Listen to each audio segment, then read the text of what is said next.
전혀 다른 뉴스 시작하겠습니다. 이 시간에는 박유천 성폭행 피소 사건을 정리해 보겠습니다. 김윤정 오마이뉴스 기자 나와 있습니다. 오마이스타에서 열심히 활동하고 있는데요. 안녕하세요. 안녕하세요. 네. 네. 자, 이 박유천 성폭행 피소 사건 정말 많은 분들이 관심을 가지고 있는데요. 저희가 오늘 정리를 해볼게요. 먼저 이 사건 추이에 대해서 간략하게 설명을 좀 해주세요. 네, 사건이 처음 알려진 건 13일 JTBC 보도를 통해서였습니다. 네. 강남 유흥업소에서 일하는 20대 여성 종업원 A 씨가 지난 4일 자신이 일하던 업장 화장실에서 박유천에게 성폭행을 당했다며 강남 경찰서에 고소장을 제출했다는 내용이었는데요. 네. 고소장이 제출된 날짜는 10일이고요. A 씨는 당시 입고 있던 속옷 등을 증거물로 제출한 것으로 알려졌습니다. 네. 그렇군요. 보도되자마자 이제 박 씨 소속사인 CGS 엔터테인먼트는 허위 사실을 근거로 한 일방적인 주장이다는 네. 내용의 보도 자료를 보내면서 이제 허위 사실이라고 혐의를 부인했는데요. 네. 이튿날인 14일 자정께 A 씨가 돌연 고소를 취소하기도 했습니다. A 씨는 고소를 취소하면서 성관계는 있었지만 강압적이진 않았다. 네. 성관계 후 박유천 일행이 자신을 무시한 듯해서 기분이 나빠 고소했다는 고 말했다고 알려졌습니다. 네. 하지만 이후 3명의 고소인이 더 등장했는데요. 16일에는 지난해 12월 성폭행 당했다고 주장하는 B 씨, 그리고 네. 그 이튿날인 17일에는 2014년 6월과 2015년 2월에 각각 성폭행 당했다고 주장하는 C 씨와 D 씨가 고소장을 제출했습니다. 네. 이 일련의 지금 흐름을 보면 네.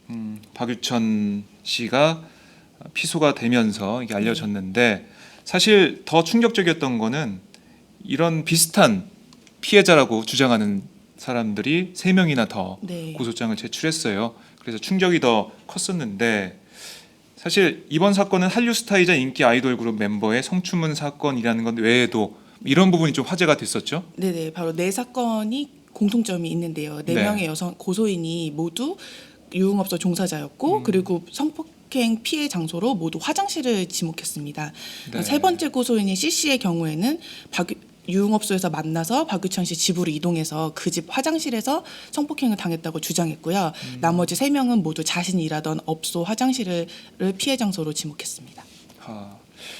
예, 유사점이 있어요. 네네. 유흥업소 직원 네네. 그리고 화장실 네. 이런 부분들이 어떻게 보면은 이 사건을 더 화제에 오르게 만드는 그런 부분인데 사실 이 박유천 씨를 좋아하고 사랑했던 팬들의 충격이 누구보다 제일 컸을 것 같은데요. 네. 팬들은 어떤 반응을 보이고 있나요?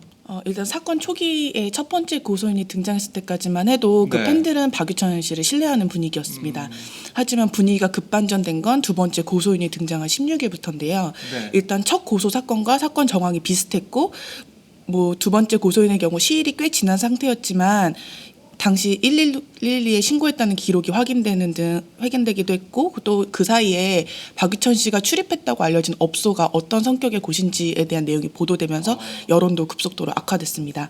예. 팬들의 동요도 시작됐었는데요. 팬들은 아직 드러나지 않은 성폭행 유죄 무죄 여부보다 박유천이 유흥업소에 출입했다는 사실 그리고 그곳에서 유흥업소에서 만난 여성과 성관계를 맺었다는 내용 등에서 충격을 받는 분위기였습니다. 네. 보니까 팬들이 지지 철회를 하겠다 네. 이런 입장을 내놓는 모습도 볼 수가 있었는데요. 네, 두 번째 고소인이 등장한 16일 자정께 그러니까 17일 0시쯤이죠. 그때 네. DC인사이드 JYJ 갤러리 이용자들이 박유천 지지 철회를 선언하는 입장 표명문을 게시했습니다. 그중 내용을 일부 소개하자면요.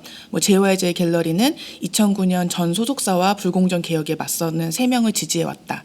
그리고 7년간 그들과 함께한 이유는 불공정 행위에 맞서서 싸우는 그들의 신념이 옳다고 믿었기 때문인데 네. 박유천이 성을 상품화하는 곳에 출입한 이상 부당함을 타파하기 위해 싸운 팬덤이 그를 지지하는 것은 어불성설이다라는 내용을 담고 있습니다. 팬들의 실망이랑 분노가 고스란히 느껴지는데요. 그러네요. 예, 사실 JYJ 팬덤은 아이돌 팬덤 가운데서도 충성도와 결집력이 높기로 유명합니다. 네. 팬들의 입장 표명문에도 나타나 있듯이 JYJ는 동방신기에서 분리된 그룹인데요. 2009년 김재중, 박유천, 김준수 3사람이 당시 소속사였던 SM 엔터테인먼트를 상대로 전속계약 효력정지 가처분 신청 소송을 냈고요. 같은 네. 해 10월 법원이 이를 받아들이면서 3사람이 자신들의 이니셜을 따서 JYJ로 분리해 활동해 왔습니다. 뭐 여러 시련이 있었기 때문에 팬들의 지지도가 더 굳건해졌었는데요. 네. 이번 사건으로 이미지 타격과 더불어서 이런 팬들의 신뢰를 잃은 것도 박유천 씨가 입은 피해 중에 하나라고 볼 수 있습니다. 사실 이 동방신기에서 분리돼서 나오면서 네네. 그동안 가요 프로에도 잘 출연하지 못했고 그쵸. 네. 그런 불이익을 당하는 모습을 팬들이 보면서 더 힘 많이 그쵸. 줬고 신경을 썼었는데 네. 이번 박유천 사건으로 인해서 이미지에 큰 타격을 입게 됐네요. 네네. 혹시 김재중 씨나 김준수 씨의 입장이나 반응 이런 게 나온 게 있나요? 밝혀진 게 없습니다. 지금 김재중 씨는 군복무 중이고요. 네. 신하준수 씨는 그 사건이 공개된 이후에 일본에서 콘서트가 있었는데요. 거기서도 별다른 사건에 대한 언급은 없었던 것으로 알려졌습니다. 그렇군요. 자, 이제 지난 월요일로 기억이 되는데 네. 박유천 씨 측도 반박을 하기 시작했죠. 어떤 내용입니까? 네, 21일 박윤천 측은 법무법인 세종을 통해서 네. 첫 번째 고소인 A 씨와 A 씨 남자친구를 포함한 3명에 대해서 무고죄, 공갈죄로 고소장을 제출했습니다. 박유천 측이 제출한 고소장에는 첫 고소인이 고소하기 전에 CGS 엔터테인먼트에 연락해서 이 고소 무마조로 10억을 요구했고 이후에 네. 5억으로 합의금을 낮춰주겠다는 제안을 했다는 내용이 담겨 있습니다. 그렇군요.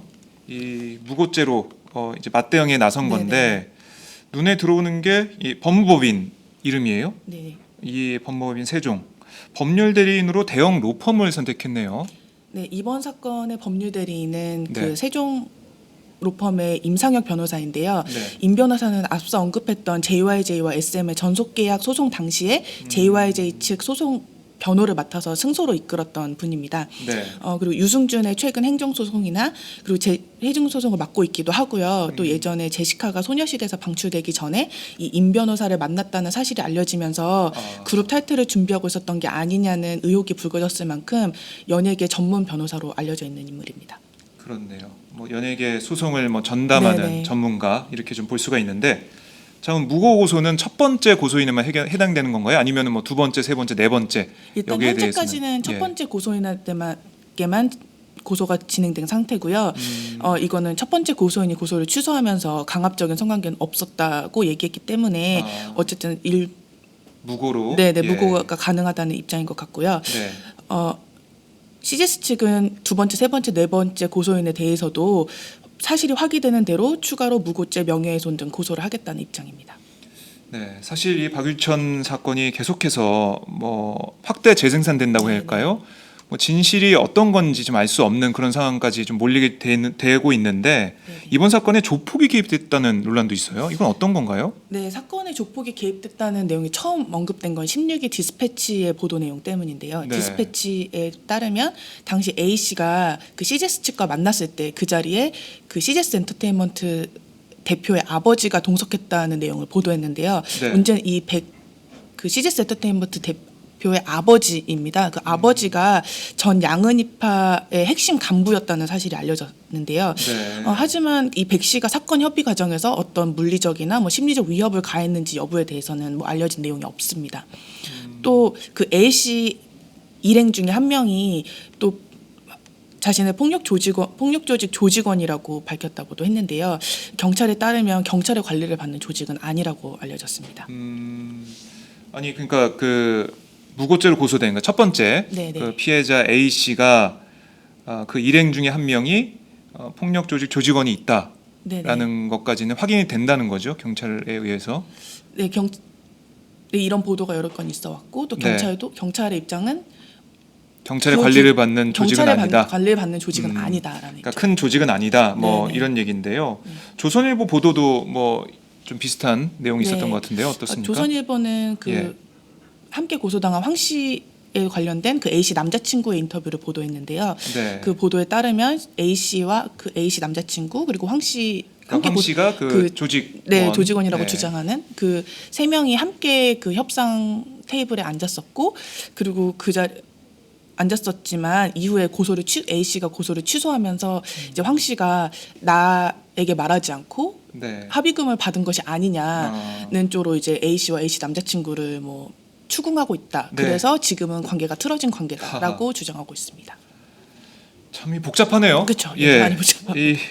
그 박유천 사건 그 피해자의 고소 관련해 가지고 네. 또 남자친구 그리고 이 황 씨라고 하는 네네. 자신은 조직원이라고 네네. 밝힌 네네. 이 사람과의 관계, 이것도 좀 뭔가 좀 시끄러워 보이는데 네네. 복잡하게 이런저런 일들이 얽혀 있습니다. 네. 자, 이 앞으로 수사 방향이나 쟁점 이런 걸 한번 짚어보죠. 어떤 게 있습니까? 일단 지난 주말 첫 번째 고소인이 제출한 증거물에서 남성 DNA가 검출됐습니다. 네. 박유천과 일치하는지 여부는 박유천 소환 조사가 이루어진 이후에 확인될 예정이고요. 근데 사실 첫 번째 사건의 경우에는 성관계 여부가 아니라 강압성 여부가 쟁점이기 때문에 네. 이 DNA가 박유천의 DNA와 일치한다고 해도 이 성폭행 결과가 바로 나오는 것은 아닙니다. 그리고 근데 다만 강압적인 관계가 아니었다 해도 이제 성매매에 대한 의혹은 여전히 남는데요. 네. 만약 박유천이 성관계에 대한 대가를 지불했다고 하면 성폭행은 아니더라도 성매매에 대해서는 처벌받게 될 수 있습니다. 네. 그러니까 성관계에 대해서는 뭐 이론이 없는데 네네. 그게 뭐 성매매였는지 그렇죠. 아니면은 뭐 강압성이 있었는지 네. 이런 것들을 더 밝혀내야 된다. 네. 그렇네요. 참 뭐 이런 보도도 있었어요. 뭐 팁으로 60만 원을 지불했다 이런 네. 얘기도 있었는데 이건 어떻게 된 겁니까? 네, 한 종편 방송이 박유천이 첫 번째 고소인인 A 씨에게 60만 원을 지불했다는 내용이 보도됐는데요. 예. 이때부터 성매매가 아니냐는 의혹도 있었던 게 사실이거든요. 근데 아직 이 부분에 대해서는 명확히 밝혀진 부분이 없습니다. 참 이 보도된 내용 중에 명확하지 네. 않은 게 많네요. 뭐 카더라라는 네. 그런 내용 가지고 보도가 좀 많이 이루어지는 것 같은데요. 네, 사실 이후 언론이나 이제 대중의 관심이 집중된 만큼 이제 많은 네. 보도가 쏟아지고 있는데요. 하지만 소속사인 CGS 엔터테인먼트나 강남경찰서 측이 언론에 제대로 된 사실 확인조차 해주지 않고 있어서 오히려 다른 이야기들이 더 사실처럼 많이 이야기되는 게 아닌가 싶습니다. 뭐 이 같은 불만은 네. 21일 그러니까 어제였죠. 서울경찰청장 기자간담회에서도 쏟아졌는데요. 네. 이날 한 기자가 기초적인 사실관계조차도 확인해주지 않으니까 다른 이야기가 많이 나오는 것 같다면서 유연한 언론 대응을 부탁하기도 했는데요. 네. 뭐 이날 강신명 서울경찰청장은 뭐 앞으로 유연하게 대응하겠다고 대답을 하면서 네. 뭐 이번 사건에 대해 간략하게 언급하기도 했습니다. 보도된 걸 보면 강신명 경찰청장 네. 뭐 기자 간담회를 했는데 사실 이 박유천 사건에 대해서 여러 가지 질문이 나왔어요. 그리고 특히 이 박 씨 사건과 관련해서 전담팀을 구성했거든요. 네네. 모두 12명의 수사관을 네. 투입한 상태인데 이렇게 어떻게 보면 대대적인 수사를 하는 게 좀 이례적인 거 아닌가요? 어떻습니까? 네, 이례적인데요. 이 네. 박유천 사건의 경우에 이제 이 피고소된 이제 박유천 씨가 유명인이라는 내용도 있지만 네. 이제 단기간에 각기 다른 피해자라고 주장하는 고소인이 동일인에 대해서 고소한 사건이기 때문에 좀 특이하다라고 보고 있는 것 같습니다. 그리고 이 사건에 언론의 관심이 많이 집중되고 네. 하다 보니까 이제 빠른 시일 안에 해결해야 할 필요성을 느꼈다. 그래서 대규모 전담팀을 꾸렸다고 말을 했는데요. 전담팀 규모는 12명 정도로 알려졌습니다. 그 김 기자가 볼 때는 좀 이게 납득이 되나요? 이렇게 12명이 네. 한 번에 투입이 돼가지고 전담팀이 활동을 하는 것 자체 좀 어떻게 보십니까? 연예계에 그동안에 취재해오면서 볼 때. 사실 좀 이례적인 일이긴 한데 12명이라는 규모가 이례적이긴 하지만 이게 사건이 길어지면 길어질수록 더 많은 이야기가 나오고 네. 이게 사실과 확인되지 않는 이야기가 이제 고소인이나 뭐 어떻게 보면 뭐 박유천 씨가 유죄든 무죄든지 간에 이제 박유천 씨나 그 고소인들을 둘러싼 많은 이야기들이 나오고 있기 때문에 네. 빠르게 사건을 종결하겠다는 경찰의 의지가 보이는 내용이 아닌가 싶습니다. 글쎄요. 근데 많은 분들이 이런 경찰의 움직임에 대해서 네. 비판적인 시각을 좀 가지고 계신데요. 네네. 뭐 어제 강신명 경찰청장 연예인이면 준공인 신분으로 엄정하게 수사해야 할 거다. 네. 뭐 이런 강조도 하긴 했습니다. 사실 강신명 경찰청장 뭐 백남기 농민이 물대포에 맞고 쓰러졌을 때 어떻게 보면 경찰 수장으로서 책임이 있는데 끝까지 명확한 사과를 하지 않고 있거든요. 그리고 뭐 저도 민중총궐기 대회에서 물대포를 맞아서 네.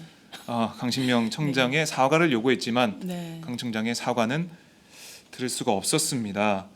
참 백남기 농민에 대해서 또 취재하는 기자에게 물대포를 쏜 그런 상황에 대해서는 그냥 유야무야 넘어가고 있는 상황인데 네. 박유천 씨 사건에 대해서는 이렇게 12명의 수사관 전담팀을 구성해서 열심히 수사 조사를 하고 있군요.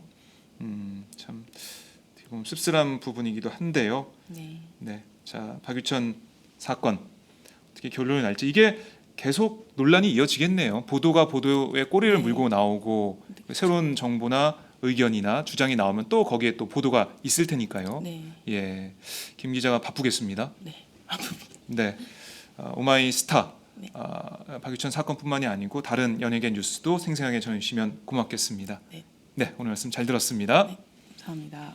네, 지금까지 김윤정 오마이스타 기자와 함께 박유천 사건에 대해서 알아봤습니다.